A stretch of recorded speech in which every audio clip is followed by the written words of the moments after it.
This episode goes out to iTunes reviewer Ellen Leah. We are hooked on you.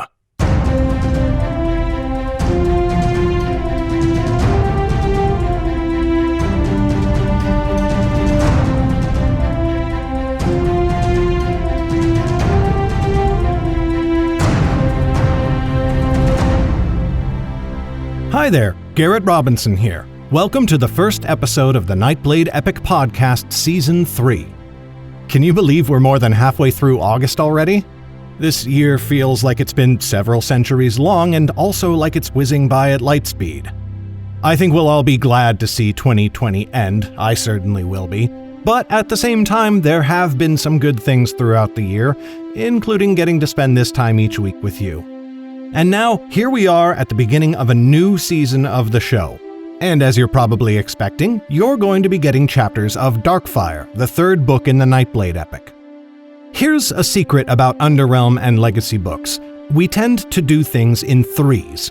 Our series are written in trilogies. Each book is its own story, but 3 books together always have a bigger story arc. And that means that the ending of Darkfire is a doozy. It fundamentally changes not only Lauren's life, but the entire world of Underrealm. So, look forward to that. I don't want to take up too much more of your time. Before I throw you into the story, just a quick reminder, there are many ways to support Legacy books and this show. You can share the show with friends online. You can buy our books, including audiobooks, at underrealm.net/books.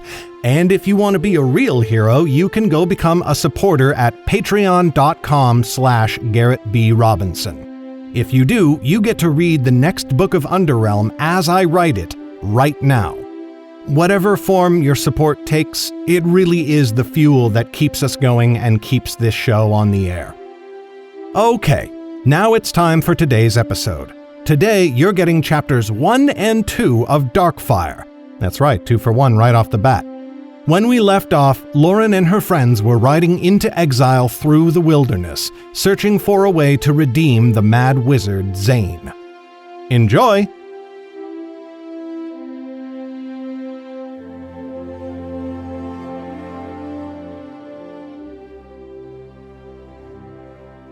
Darkfire, Chapter 1. The westerly road snaked on before Lauren for endless miles, winding its way until it vanished in the feet of the great rock mountains that loomed far, far ahead. Summer hung full in the air at last. The heavy sun roasted her as it set, forcing her to throw back the hood of her black cloak. "This seems as good a place as any to stop for the day," said Jordell. "Make for that copse of trees just off the road." Lauren looked up and saw it, a small cluster of oaks in a circle, trunks close enough together to provide cover from the road. The barest tug on midnight's reins made the horse turn easily. Annis and Jem clutched Lauren a bit harder. The mare's hooves fell less rapidly now that the day wound to a close. She was a powerful horse and sure-footed, but they had ridden hard that day, and Lauren knew she would appreciate the night's rest. "At last," grumbled Jem, sitting behind Annis, who sat behind Lauren. "I thought my legs might fall off." "If you think you are weary of riding, think of how Midnight must feel having to carry you all this way," said Lauren. "Be grateful at least that we are not walking." "Gratitude comes hard when I am weary and saddle-sore," said Jem. "Let me dismount, and my thanks shall flow like a river." "If only that were true," murmured Annis. "I should dearly love some cool water in which to bathe and escape this heat." Jordell made them approach the trees slowly, in case another party camped within. But the place was empty, and all gave a great sigh of relief as they slid from their saddles. Lauren went to take the reins of Jordell's horse while he secured its burden. The wizard Zane, trussed up and secured to the flanks of Jordell's horse, glowered at the mystic as he was lifted free. Jordell took great care, lowering him gently to the ground before tying his hands to a tree. A gag prevented Zane from speaking, but he looked at Lauren with venom in his eyes as Jordell bound him. She could only match his glare for a few moments before turning away with a shudder. Every time Zane looked at her, she saw again the madness in his eyes when he had fought the mystics upon the King's Road. Her mind filled with the vision of men and horses twisting in dark fire, black flames clutching at their flesh and their clothing, consuming everything until not even the bones remained. Despite the warmth of the summer sunset, Lauren felt a chill creep up her spine. "Here, Lauren," said Jem.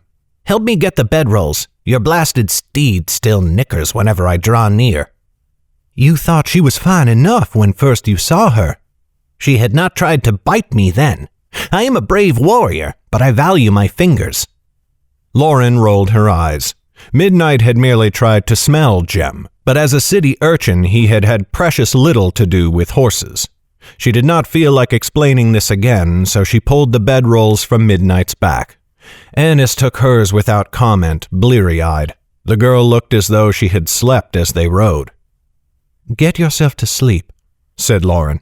"You are weary." "Yet I do not wish for slumber," said Annis quietly, looking askance at Jem, who stood nearby. "When it comes, it brings dreams dark and terrible, dreams of the wizard." Lauren looked away. She faced the same nightmares, but wakefulness was no refuge. Her mind's eye turned often to Zane's madness even while awake. She dropped the bedrolls at Jem's feet and took both horses to the other side of the grove, where they could graze on the lush turf.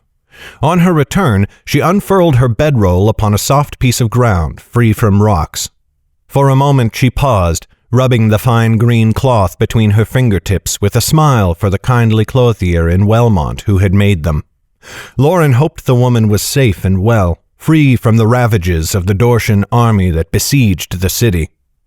It had been 2 days since Zane had cast Darkfire upon the King's Road. They had not found Vivian afterward, and Jordell suspected that she might have lived. That was why they had ridden so hard since, testing the mettle of their horses and putting many leagues behind them. Jordell had risked everything for Zane, and if Vivian had indeed survived, he would now be an outcast among the mystics. His own order would be hunting for them, and so would the King's Law. Their only hope was that the fighting in Wellmont would distract their pursuers long enough for them to escape. Thoughts of the mystics brought forth one memory in particular for Lauren. The moment Zane had attacked her with his flames, only to have the fire gut her out. He had tried it thrice, and thrice been thwarted, until he forced her to drop the blade that now hung on her belt, concealed beneath her cloak. Her bedroll was laid out, and now she was smoothing it over much, her hands searching for any small motion to distract her from her thoughts. She went to tether the horses before going to Jordell. The mystic had laid his own blankets a bit apart from the rest of theirs, and now he dug into his pack for food. When Lauren approached, his gaze rose to meet her. "I thought we might step beyond the trees for a moment," said Lauren, "to look at the road ahead and discuss our path for the coming days." Jordell eyed her carefully and nodded. Lauren did not need to discuss their journey. They both knew he meant to take the westerly road until they reached Feldamar in the north. But the mystic had warned her carefully about speaking of the dagger in front of Jem or Annis, and so she had to get him alone. He stood and went to inspect Zane's bonds one more time. Before they left the trees, he turned to Jem. "Keep an eye on the wizard. If he should move, shout for us. We will not go far." "Aye," said Jem. "Though if he thinks to tangle with me, he shall find me no easy mark." Lauren smiled at that, and she saw Jordell do the same as he replied. "Still, do not fail to call for us. We shall not be gone long." The mystic led her out of the trees to the north, stepping beyond them into the last red rays of sun. The grassy, rolling lands before them wavered with heat, and the air had grown stuffy, with hardly a breeze to freshen it. The mystic's keen blue eyes fixed on the great rocks far away for a moment, before he turned to Lauren. "What troubles you?" She looked over her shoulder to make sure neither of the children had followed them, and then she placed a hand on the dagger at her hip. "Something that happened on the King's Road when Zane was overcome with madness," she said. "You saw how he was. He would not have hesitated to kill any of us if it would have led to his escape. He even turned his flames upon me. Yet they died upon the air, and I do not think that was his intent. I saw the look in his eyes, Jordell, and he meant to kill me. Something stopped him." "Indeed," said Jordell. "Something you hold even now." "My dagger." Lauren nodded. "I thought as much. But how? What is this blade that it can turn aside a wizard's wrath?" Jordell's brows drew together, and he turned from her to look east. When he turned back, it was not with an answer. "Where did the dagger come from, before your parents had it? Where did they get it from?" Lauren balked. "I do not know. I never spoke with them of it. Indeed, my parents never knew I was aware of it. I found it by accident as a child, and never saw it again until I stole it, the day I ran away from home." Jordell nodded. "Very well, then. I will tell you something of an answer. The full story would take many days in the telling, and we do not have such luxury, but even this small piece carries a heavy burden. The more you know of this dagger, the greater the danger upon you.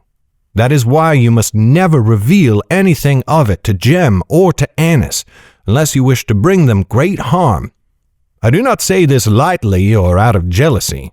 Those who hoard knowledge for their own gain are a corrupt kind of person, for wisdom should be open to anyone who wishes to reach for it. Yet some knowledge tempts the heart, and in that temptation lies death. Do you understand?" Lauren snorted and looked towards the sky. "How can I? You speak in riddles. Tell me the truth plainly, and mayhap I shall see what you mean." Jordell nodded. "I shall, but only because you have pledged yourself to my service. I pray you will remember that oath well, Lauren. With it you have earned my trust, and could land my head on the chopping block. But mine would be only the first life lost in a great calamity that threatens all the 9 lands. Do you hear me?" She nodded earnestly. "I do. I promise you will not regret accepting me." "With what you have done already, I could never regret it. So be it. Sit with me, and let me see your dagger." At that, Lauren hesitated. Rarely had another laid hands upon her weapon, save for Auntie and Cabras, who had stolen it. And now that she knew something of the dagger's history and value, she was even more loath to relinquish it. Jordell did not grow angry at her reluctance, but only gave her a rueful smile. "You must trust me, Lauren, and remember, you pledged yourself to my service." Lauren's heart skipped a beat. Yes, she had pledged her skill, such as it was, to Jordell. But in her heart she had thought of it as a gesture, an oath to accompany him and to fight by his side, so long as he kept his word and never asked her to take a life. Little had she thought he might demand her weapon, or considered that she was bound to deliver it. Mayhap her vow had been made in too much haste. But it was done now. She drew forth the dagger and placed it in his hand. Together they settled themselves on the grass, Lauren sitting on her black cloak. Jordell wore one of plain brown, for his mystic's cloak of red made him stand out far too easily. He drew the dagger from its sheath, and idly his fingers traced the black designs worked into the blade before he spoke. "This dagger is a weapon of the mage hunters from days long gone," he said. "You remember I told you that in my early days as a mystic, I was one such?" "I do," said Lauren. "Do all mage hunters carry such a weapon, then?" "Not for many hundreds of years. You know that in the Fearless Decree, the High King Andriana forbade any wizard from sitting any throne after the dark times of the Wizard Kings. What many do not know is that the Fearless Decree was not only an edict, it was a treaty. Andriana knew that if she passed such a law without the consent of at least some of the other Wizard Kings, she would throw the 9 lands into war." "You mean the Wizard Kings gave up their power of their own will?" Lauren looked at him with wonder. "Why would they do that? Their rule was unquestioned until Andriana stripped them of it." "You must remember that even among the Wizard Kings there were many of kind heart and just mind," said Jordell. Those who abused their strength made the fearless decree necessary, but some saw how power could corrupt, and they agreed to give up their thrones for the sake of their kingdoms, and for another price. In those days, all mage hunters were under the High King's command, and if the wizard kings were to be stripped of their thrones, they would not let the High King maintain a force that could find and kill them at will. So the mage hunters were given into the control of the mystics and robbed of much of their power. Weapons like yours, like this dagger, were destroyed by royal decree. Yet this one survived, said Lauren. Jordell nodded. And not by accident. Few know of this, but the mystics saved some of the weapons in secret, hidden away from both the mages and the High King herself, and kept them as one of our most closely guarded secrets. That is what makes your blade dangerous. Lauren shook her head. That I still do not understand. The dagger is not simply a weapon of fine make. It is imbued with power, magic to help the mage hunters track and slay wizards they were ordered to destroy. You saw one such power on the King's Road. She sat a bit straighter, and her eyes widened as they beheld the dagger. Zane could not touch me with his magic. Just so. It is proof against his fire, just as it would be proof against any other kind of wizard. It has other gifts as well, more than I can explain just now. In time, I will help you unlock its power. But first we must find safety, and I'm afraid that is in short supply in the land of Selvin. You still have not made yourself clear, said Lauren. It has power, yes. Is that why the mystics fear it so? Why would I be seen as such a danger if it were found in my possession? I did not even know of its abilities. Jordell's mouth soured, as though he had bitten into a bad fruit. It has little to do with your knowledge, and more to do with the politicking that still holds far too much sway in the Nine Lands. You see, the High King gave her mage hunters over into the service of the mystics, and then ordered them to have all such weapons destroyed. This was a royal decree to be carried out upon pain of death. Yet the mystics chose to keep some of the weapons intact, and became guilty of treason. What they chose to do, they did at great risk to themselves and our order. Yet I might have done the same. They worried that the fearless decree would not last, and that the wizard kings would return. If that were to happen, the mystics would need to end their threat. I think I take your meaning at last, said Lauren. You fear that if the High King knew the mystics kept these weapons, you would face her wrath. But I find that hard to believe. This happened many hundreds of years ago. Can such a decree still be held so dear today? It might not, said Jordell, except that wizards have again grown in power in the kingdoms, thrones or no. It began when they established the academy upon the High King's seat. In the centuries since, they have wormed themselves into positions of power in every court. Then, only 20 years ago, they found a mystic in possession of a weapon like yours. Lauren paled. What happened to him? He was put to the question and died in the High King's dungeons, said Jordell, his voice growing heavy. Yet he remained steadfast. He never revealed the truth, that the mystics still keep other such blades in secret. Still, the High King Enelin, with wizards whispering in her ear, was full of wrath, and she reaffirmed the fearless decree. If ever another weapon were found, she would know that the mystics had been false in their promise to destroy them. Jordell turned the dagger over in his hands. Then he sheathed it and held it out to Lauren by the hilt. She almost feared to take it. Never had she thought she held a secret so terrible that it might lay low an entire order of warriors.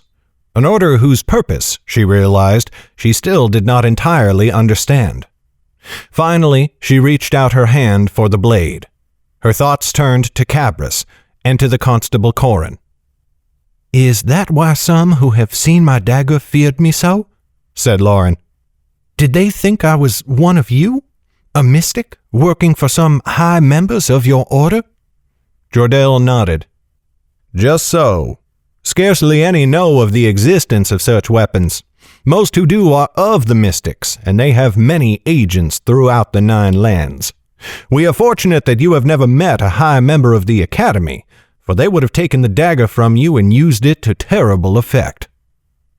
I understand much at last, yet it brings me no comfort. As I said, most knowledge is a gift, but not all. And if the children were to know this tale and ever mentioned it to another in a moment of carelessness— You do not need to describe it. I will say nothing to them. Good, said Jordell. You have my trust. In the short time we have known each other, you have done much to earn it. Lauren's cheeks flushed. Never in the Birchwood had anyone placed much faith in her. Other than Chet, of course, though he had never stated it so plainly.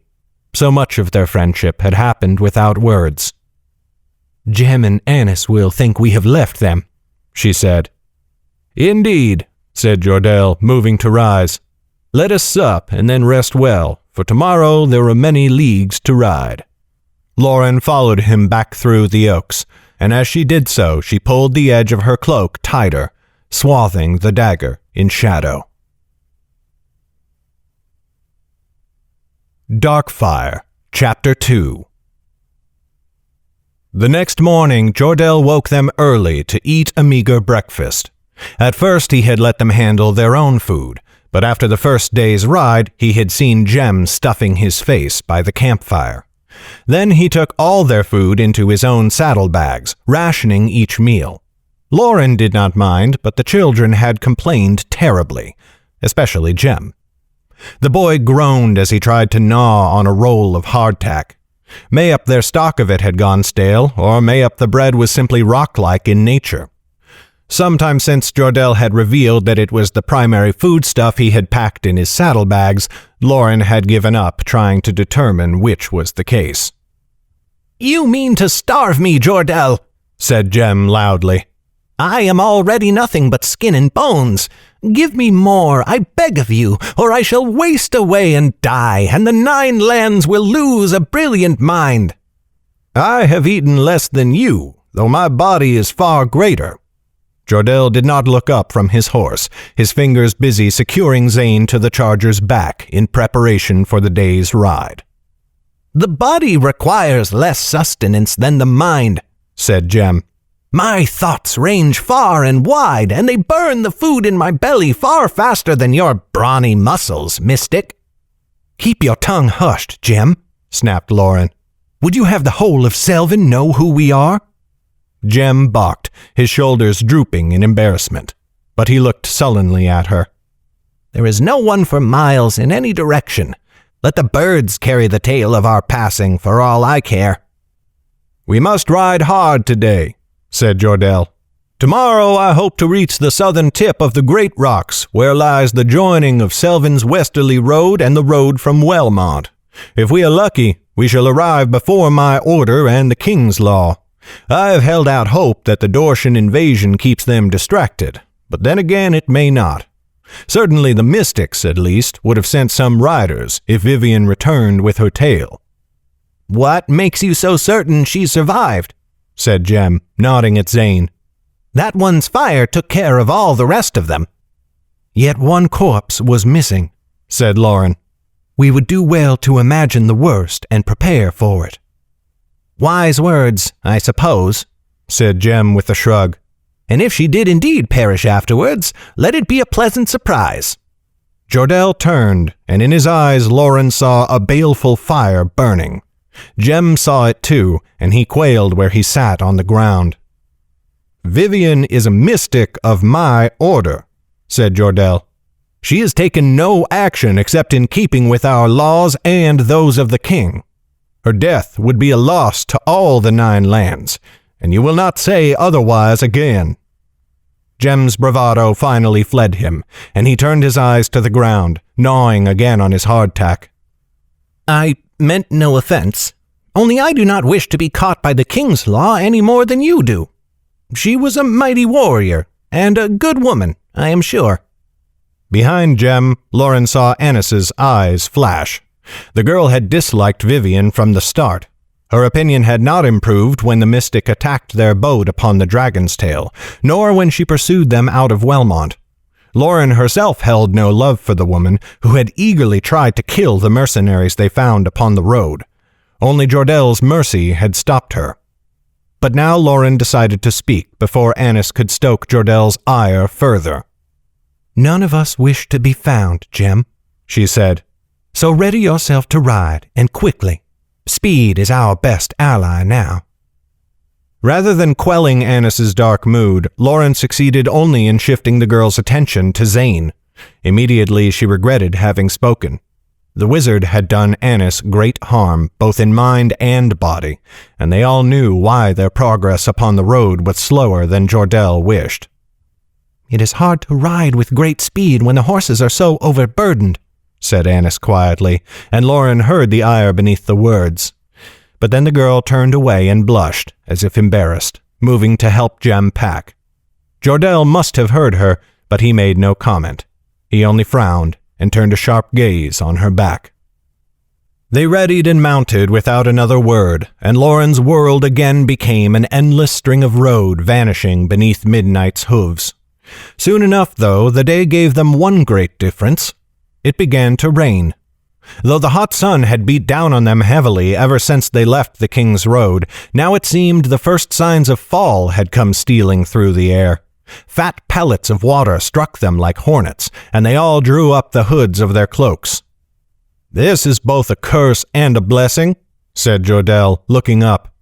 "If anyone lies in wait for us, we shall be harder to see, but it slows us down, and if we are indeed pursued, that may be disastrous." "It depends, then, on whether they are before us or behind us," said Jem.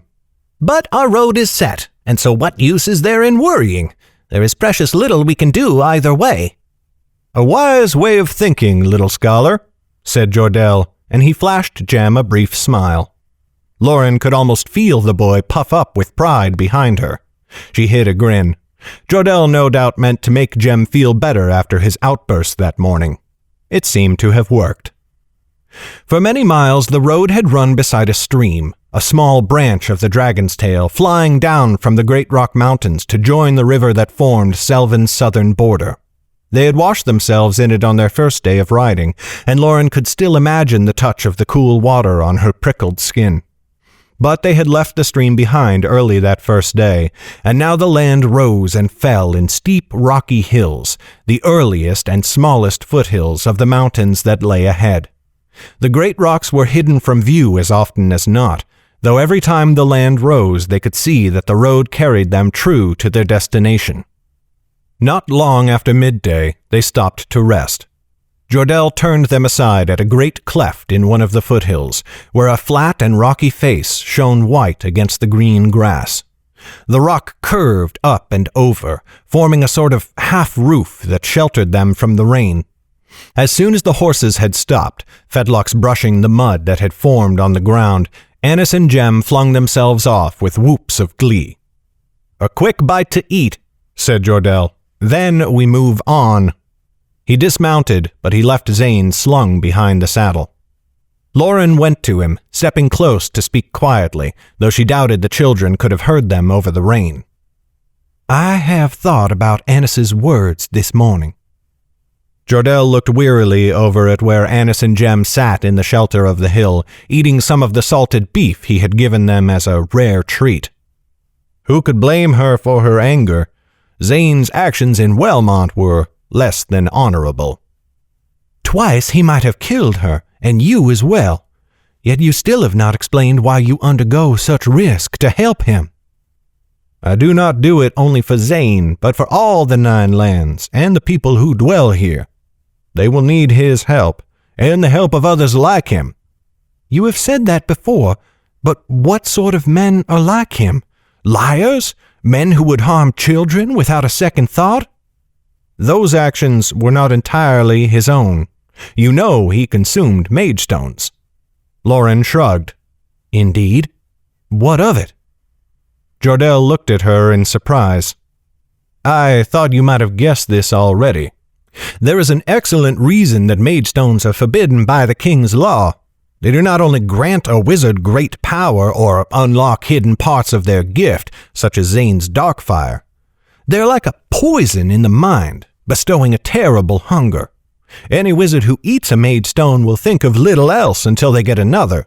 If a wizard resists, their mind will twist until they are no longer in control of their own actions. Their body too will suffer. That is why Zane harmed the Yeren girl, and that is why he fled my care. Had I known he was under such dark influence, I might have done things differently. A frown came to Lauren's face. It seemed to make sense to her. After all, Zane had never been a friendly man, but he had become a monster once he started taking mage stones. But then she remembered Brimlad's boat on the Dragon Tail, after they had fled the town of Redbrook. In her mind's eye, she saw the greed in Zane's face when he first beheld the black crystals. Now she turned to look at him lying across Jordel's charger. Rage twisted his features, as it so often did these days. Her stomach turned. "He took them of his own will, knowing what would befall him," said Lauren. "And he never told me what might happen. I might have prepared for it. I will not forgive him so easily." "I do not ask you to. Understanding does not require forgiveness, but it may ease a heart stung by betrayal. And your thoughts of Zane may yet change when you see how he will suffer." Lauren thought she knew something of that already. In Wellmont she had seen the wizard with his hair falling out, his teeth cracked and broken, and his skin sallow and sunken. He had told her he was poisoned by Vivian's magic, and that only mage stones could break the spell. Lauren now knew that had been a lie. She had no more words for Jordel, so she took her ration and sat in the shelter of the hill to eat. As she held some hardtack under the falling rain to soften it, she studied Zane. The angry smolder never left his eyes, even when Jordel forced some food into his mouth around the cloth that gagged him, and even when they ended their rest to set forth upon the road again.